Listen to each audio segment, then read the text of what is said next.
Vamos a abordar ya el último bloque.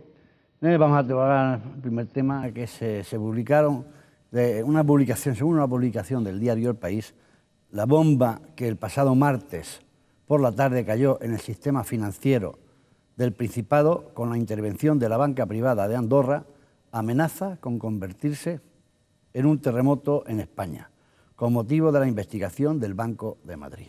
El Servicio de Prevención de Blanqueo de Capitales e Infracciones Monetarias, el SEPLAC, ha enviado a la Fiscalía Anticorrupción un informe con 23 operaciones realizadas por políticos y empresarios desde Banco Madrid, filial del grupo de banca privada andorrana. Según las primeras estimaciones, el importe aproximado que será analizado por la Fiscalía será de 34 millones de euros. También se ha cuestionado el origen de una sociedad de gestión de patrimonios con ventajas fiscales, lo que es la SICAP, de unos 60 millones de euros. Sin embargo, el caso de esta sociedad, Banco Madrid, solo es depositario de este dinero que pertenece a una conocida familia industrial española que ha tenido problemas con la hacienda pública por caso de blanqueo de capitales. Y de hecho, bueno, pues posiblemente se tenga que hacer cargo no mediante el rescate, sino el poder indemnizar a las personas que tienen sus capitales por el momento en que se encuentra este banco. No sé, Chema.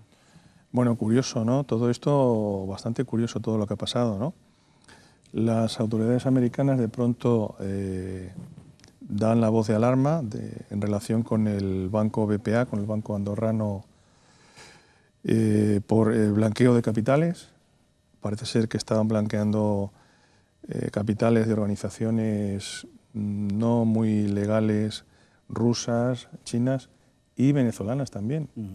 Venezuela, que es el paradigma de todas las libertades, pues también hay organizaciones mafiosas por allí, ¿no?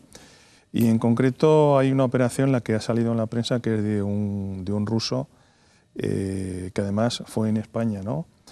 Y prácticamente al día siguiente el Banco de España interviene el Banco de Madrid, que es la filial española de la banca privada andorrana. Y bueno, ya hemos visto la evolución que ha llevado estos días el tema. Al final el Banco de Madrid no se va a rescatar por el FROP. Las autoridades españolas han decidido que se va a disolver. Y bueno, pues cuando se disuelve ya es la primera vez. Nos aseguraron hace años que hasta 100.000 euros íbamos a tener asegurado por titular todos los españoles, y esta vez yo creo que es la primera vez que ocurre que se va a llevar a efecto, ¿no? Entonces los titulares de cuentas corrientes que tuviesen más de 100.000 euros en el Banco de Madrid, pues el exceso lo van a perder. El Estado solamente garantiza hasta los 100.000 euros. Y bueno, pues ha sido todo bastante espectacular, creo yo. Y un comentario también breve en este tema, lo de blanquear capitales, ¿no? Todos pensamos, blanquear capitales, eso debe ser una operación prácticamente de ingeniería financiera, ¿no? O sea, eso cogerán dinero, lo mandan para allá, luego a paraísos fiscales y cosas así. Bueno, pues el caso del ruso de Marras, pues eso es mucho más simple que todo esto, lo de blanquear el capital. Si estás blanqueando capital, significa que ese dinero es un dinero obtenido de forma ilícita. Entonces tú no puedes decir que tienes ese dinero, porque entonces estás reconociendo ya, de facto estás reconociendo que has cometido un delito, ¿no?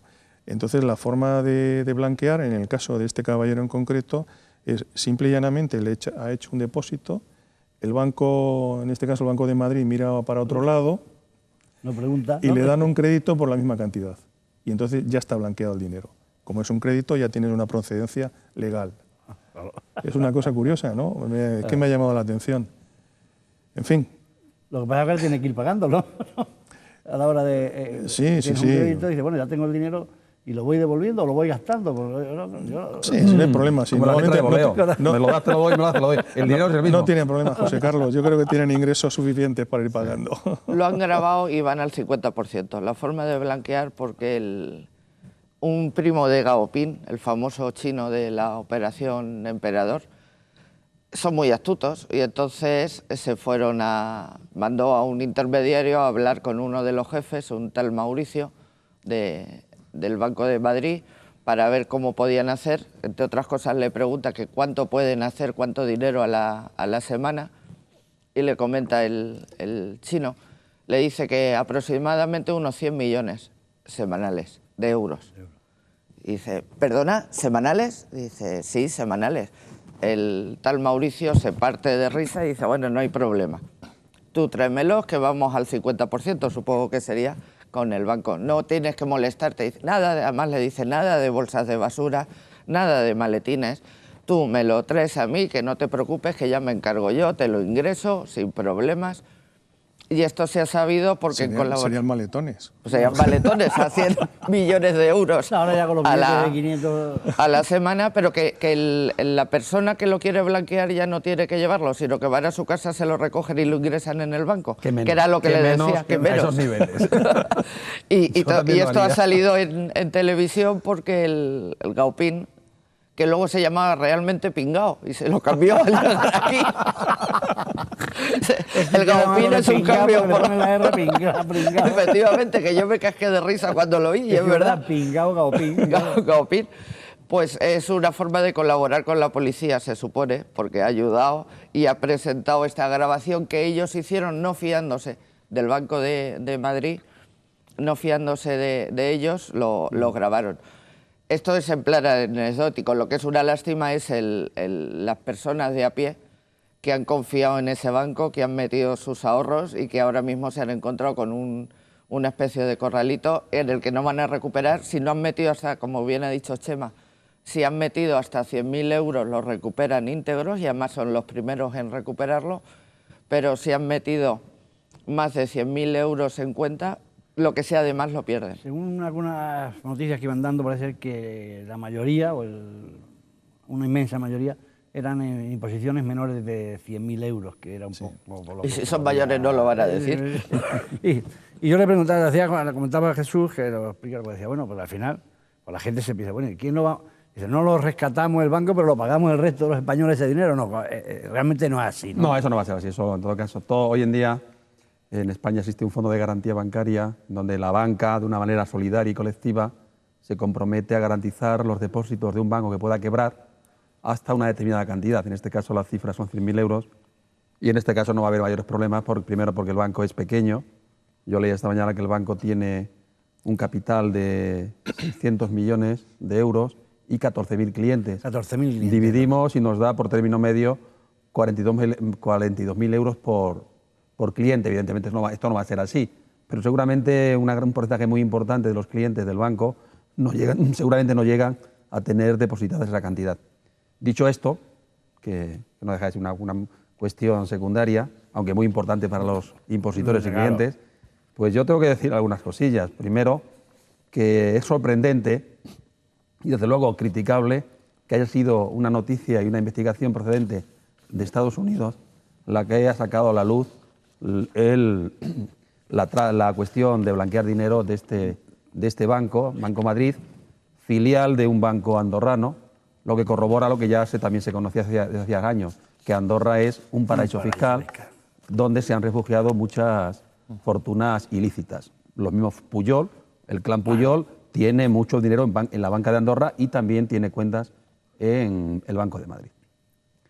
Por tanto, no deja de ser sorprendente y desde luego no deja en muy buen lugar a las autoridades inspectoras del Banco de España que esto haya salido a la luz por una noticia que todavía de alguna manera parece ser que no se han presentado pruebas fiables y absolutas de lo que están diciendo las autoridades americanas. Han sido comunicados, pero no de una manera, podríamos decir, oficial. Eso sí ha permitido ya que las autoridades españolas del Banco de España se hayan puesto en funcionamiento. Pero es que parece ser que hacía ya más de un año que los inspectores del Banco de España habían estado auditando las cuentas de este banco, que han tardado más de casi un año en presentar los informes, y que estos informes se han presentado ahora en el mes de febrero o marzo, y no precisamente en un tono de sospechar de que había algo oculto y fraudulento en el Banco de Madrid. Si no llegase por los americanos, la inspección del Banco de España no se hubiera enterado absolutamente de nada. Lo cual, reitero, no deja en muy buen lugar a esta inspección, porque ya no es la primera vez, y este es un banco pequeño, este es un banco que no va a crear ninguna crisis sistémica en el sistema financiero español. Por eso se le va a dejar que caiga, mientras que a otros no se les ha dejado. Y ha habido que inyectarle cientos de millones de euros. Esto es un banco pequeño, que está muy localizado, que seguramente con los fondos que tiene el banco sea capaz de hacer frente a todos los gastos para sus impositores. Seguramente el Estado va a tener que poner, el Fondo de Garantía Bancaria va a tener que poner muy poquito dinero, si es que pone, porque no todo el dinero que hay en Banco de Madrid es dinero fraudulento, ¿eh? Ahí hay muchos, de los 14.000 impositores, la inmensa mayoría seguro que es gente, pues pequeños ahorradores que tienen ahí 30, 40, 50, 100.000 euros o 120.000 legítimamente conseguidos y por tanto sin ningún atisbo de sospecha. Ya los rusos, los chinos, otras mafias, los venezolanos, los argentinos, los Puyol, seguramente sí, los Cotino, que también hay que decirlo, de Valencia, pues también tienen ahí dinero. En algunos casos la procedencia sea legal y en otros no. Pero que repito que no es ya la primera vez, sino que llueve sobre mojado, que los inspectores del Banco de España no se han enterado absolutamente de nada, salvo cuando el escándalo ha estallado. Ya les pasó con Caja Castilla-La Mancha, hay que decirlo, ya les ha pasado con Bankia, con la Caja del Mediterráneo, y eso al final sí que nos ha costado muchísimo dinero. Muchísimo dinero. Esto no nos va a costar prácticamente nada. Incluso la mala, podemos decir, la cierta intranquilidad o pérdida de confianza que puede presentarse a nivel de clientes con el sistema bancario está muy focalizado en el tema este. Y encima los medios de comunicación se han encargado de transmitir continuamente Banco Madrid, blanqueo, Banco Madrid, mafia, Banco Madrid, corrupción. Con lo cual, para que la gente de alguna manera tampoco se asuste. Y también hay que decir que, lo acabo de repetir hace unos momentos y quiero reiterarlo, la inmensa mayoría de los clientes de este banco pues podríamos haber sido uno de nosotros. Antes te he preguntado a ti, José Carlos, si tú tenías allí algún fondo de inversión o de pensiones de tu colegio. Porque sería perfectamente legítimo. Te dan una rentabilidad, te dicen, vamos a hacer el 7%. Oye, pues dejo aquí los dineros. Porque es gente totalmente honrada y que no tiene absolutamente que ver con este banco que, repito, está relacionado con la banca pública andorrana, con un banco de los más importantes de Andorra, y Andorra sí que es un paraíso fiscal en donde hay que tenerlo como tú lo has en dicho, precaución. El ciudadano de pie que va a meter y pone Banco Madrid, puede ser pues un banco de Madrid, o sea, que es algo que el nombre también es importante, ¿no? Y lo que nadie se imagina que es que también está con el banco andorrano, con no sé qué, o sea, al final es que el ciudadano... Son holding, pero bueno, hoy en día la economía está globalizada y mundializada. No, y además el sistema financiero también es un holding, la casa madre está en Andorra y tiene tentáculos en otros bancos más pequeñitos que bifurcan. Sí, pero lo identifica, el ciudadano a sistema. pie lo identifica como algo de aquí, del Banco de Madrid, pues es un banco aquí nuestro. Sí, bueno, pero... Y resulta que no es... Los listos, los que tienen dinero, esos se enteran antes de meter su dinero donde lo meten, ¿eh? Tú, yo, pues no, van a meter 10.000 euros y el que te pilla cerca de casa. Además tenían un trato, porque han salido algunos de los impositores diciendo que habían confiado en el banco precisamente porque las formas y maneras que tenían de trato no eran los usuales que tenemos hoy en día con los banqueros y bancarios, que parece que te tratan así a otro nivel, que este trato era exquisito, te invitaban a un café, o sea, tenían una forma de captación, sería por estar la sede en la Castellana, completamente tampoco distinto. eran muchos, tampoco son muchos. Yo creo que, abundando lo que estaba diciendo Jesús, hay un par de cosas que sí hay que dejar claras, ¿no? La primera es que no nos va a costar ningún euro a los españoles, ¿no?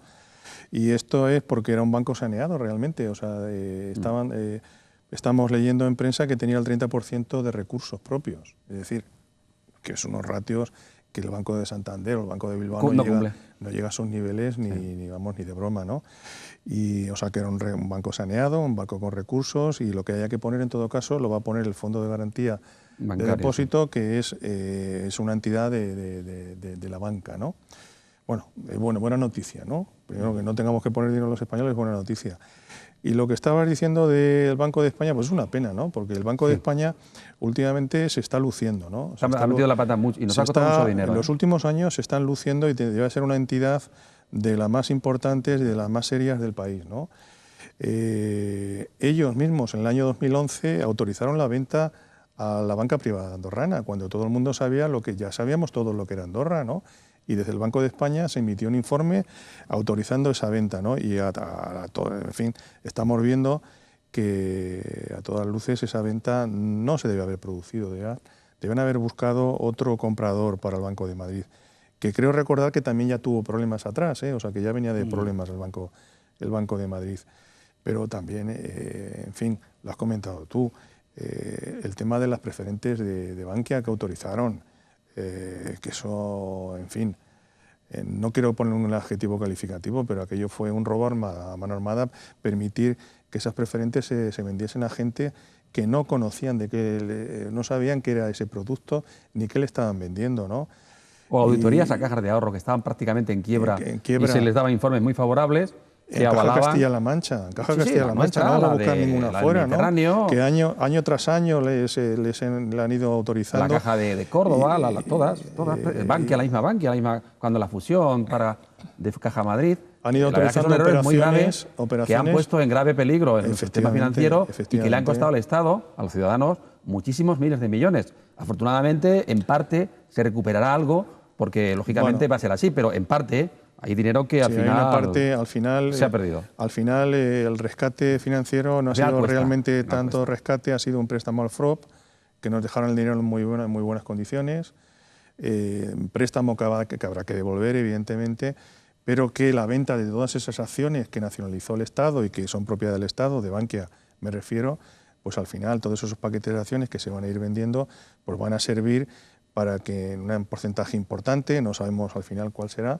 pero que el Estado va a recuperar parte de ese dinero. Con ese ingreso que va a hacer el Estado va a permitir pagar ese préstamo que nos hicieron desde Europa, ¿no? Pero llevas toda la razón, o sea, y sobre todo en la época, hay que decirlo, la época de Miguel Ángel Fernández Ordóñez, el Banco de España ha sido un desastre lo que ha ocurrido, ¿no? Tenemos una noticia un poco de última hora que queríamos comentar también, y es que, relacionada aquí con Puertollano, es que la Audiencia Provincial ratifica la imputación del secretario municipal del Ayuntamiento de Puertollano, por lo que el secretario accidental sigue imputado por prevaricación administrativa, falsedad documental y contra la Administración de Justicia en la causa abierta por el fraccionamiento de las obras de la Plaza de Toros de Puertollano. Y desestima el recurso de reposición presentado por el secretario accidental solicitando el archivo de las imputaciones por presuntos delitos de falsedad documental y contra la Administración de Justicia. Es muy reciente, no sé, vosotros tendréis conocimiento de ello, ¿no? Fue uno de los que os personasteis, ¿no?, en el momento dado. Sí, el Partido Popular se personó en la causa. La causa, en principio, ha ido creciendo. El secretario del Ayuntamiento, secretario accidental, fue primeramente imputado por prevaricación, después por falsedad documental y un delito contra la Administración de Justicia. Él ha recurrido, hizo un recurso y el recurso lo ha perdido, ¿no? O sea, y entonces va a seguir imputado por estas tres causas. Yo quiero decirte que yo personalmente no tengo ningún tema con el secretario del Ayuntamiento. O sea, yo personalmente le deseo lo mejor del mundo, ¿no? Pero está claro que aquí lo que nosotros estamos pidiendo desde el Partido Popular es que hay un mal de fondo, ¿no? Y entendemos que los puestos de mayor responsabilidad, como el puesto de secretario, el puesto de interventor, pues deben ser puestos que estén cubiertos por funcionarios que tengan su puesto en propiedad y no por funcionarios que están de forma accidental, aunque en el caso que estamos hablando, este señor lleva ya 19 años ocupándose ese puesto de forma accidental. Y yo creo que en el Ayuntamiento, por lo menos los tres grupos que estamos a día de hoy representando a los ciudadanos en el Ayuntamiento de Puertollano, estamos de acuerdo en que esos puestos tienen que ser ocupados por funcionarios que tengan su puesto en propiedad, porque al final no es igual cuando en determinados momentos un alcalde, un concejal tienen prisa por determinadas cosas, por inaugurar una plaza de toros, pues al final se hacen cosas que no voy a decir que son ilegales, pero a lo mejor son alegales o no son todo lo correcto que tuvieran que ser. Y si ese puesto estuviera ocupado por un funcionario que tiene su puesto en propiedad, y lo hemos vivido en esta legislatura, cuando ha llegado alguien que tenía el puesto en propiedad, pues las cosas han ido de otra manera. Eso es lo que estamos pidiendo, que esos puestos se ocupen por funcionarios que tengan el puesto del Estado, exactamente, con su habilitación nacional y que tengan su puesto en propiedad. Que no tienen que depender para nada del gobierno de cada ayuntamiento o del ayuntamiento. Al final, si un secretario es accidental o un interventor es accidental, siempre cabe la posibilidad que en un determinado momento el alcalde o el grupo de gobierno pues diga, pues usted vaya a su puesto tal, que vamos a buscar a otra persona, ¿no? Entonces, ese arma con un habilitado nacional que tenga su puesto en propiedad, pues no se puede utilizar. Jesús. Sí, yo voy a decir dos cosas. La primera es ratificar y repetir lo que dije aquí mismo hace unos meses, que si yo hubiera tenido algún tipo de responsabilidad en el Ayuntamiento de Puertollano, en el momento que el juez del juzgado número 1 de Puertollano lo imputa, con las imputaciones tan graves que le hace, yo automáticamente lo hubiera cesado y lo hubiera trasladado al Departamento de Patrimonio, que es al que pertenece. Lo hubiera hecho así y me ratifico ahora. En segundo lugar, tengo que decir que este tema que está relacionado con la cuestión de las obras, de la fragmentación de contratos, del coso polivalente, llevaba ya unos meses un poco amortizado y aletargado. Y quiero decir que es que el juez titular del número 1 de Puertollano lleva de baja ya más de 3 meses. No se ha nombrado ningún juez sustituto y, por tanto, todos los asuntos que lleva este juzgado, que son muchísimos, están absolutamente dormidos. Yo incluso tengo el caso de un amigo mío que tiene consignada una cantidad muy importante de dinero, que supera los 100.000 euros, en el banco, para cobrar una indemnización por accidente muy grave, y que sabe que ese dinero está ahí y no lo puede utilizar porque el juez titular de ese juzgado está de baja y no se habilita ningún juez sustituto para que haga diligencia de los pleitos que tenga ese juzgado. O sea que no solamente tenemos que el asunto municipal que nos ocupa ahora está ya paralizado desde hace 3 meses, sino que hay otros asuntos también que son importantes para las personas que se ven afectadas, que también está paralizado, con lo cual aquí hay un problema grave de falta de funcionalidad de la justicia. La justicia tiene que ser no solamente justa, sino que tiene que ser pronta y rápida. Si no, no está la justicia. Y 3, he dicho que 2, ahora van a ser 3. Me parece que la sentencia de la audiencia, ante lo que no se admite recurso, es meridianamente clara. Se le imputa por los mismos asuntos que le imputó ya el juez titular y, en segundo lugar, se le dice que él es corresponsable y no se le puede permitir que se aleje del asunto, ¿no? Y, por tanto, y utilizando la frase que ha dicho Florentino, pienso que muy inteligente y muy razonable, la audiencia de Ciudad Real ha dicho que un funcionario público, en este caso el secretario, también puede delinquir. Es decir, que la prevaricación y todos los demás asuntos que se le achacan están muy bien fundamentados y esperemos que el asunto se diligencie ya con la máxima urgencia. Y reitero, yo lo hubiera cesado automáticamente cuando este tema obtiene ya una sanción muy definitiva por parte, no ya del juez titular del número 1, sino de la propia audiencia de Ciudad Real, ante la que el imputado ha recurrido. Muy bien, yo creo que está lo suficientemente claro, así que bueno, darles las gracias un día más por habernos acompañado durante esta hora y media y esperando que nos acompañen en la próxima semana. Les damos las gracias, así como a nuestros contertulios, por compartir su tiempo con nosotros. Muchas gracias y hasta el próximo día.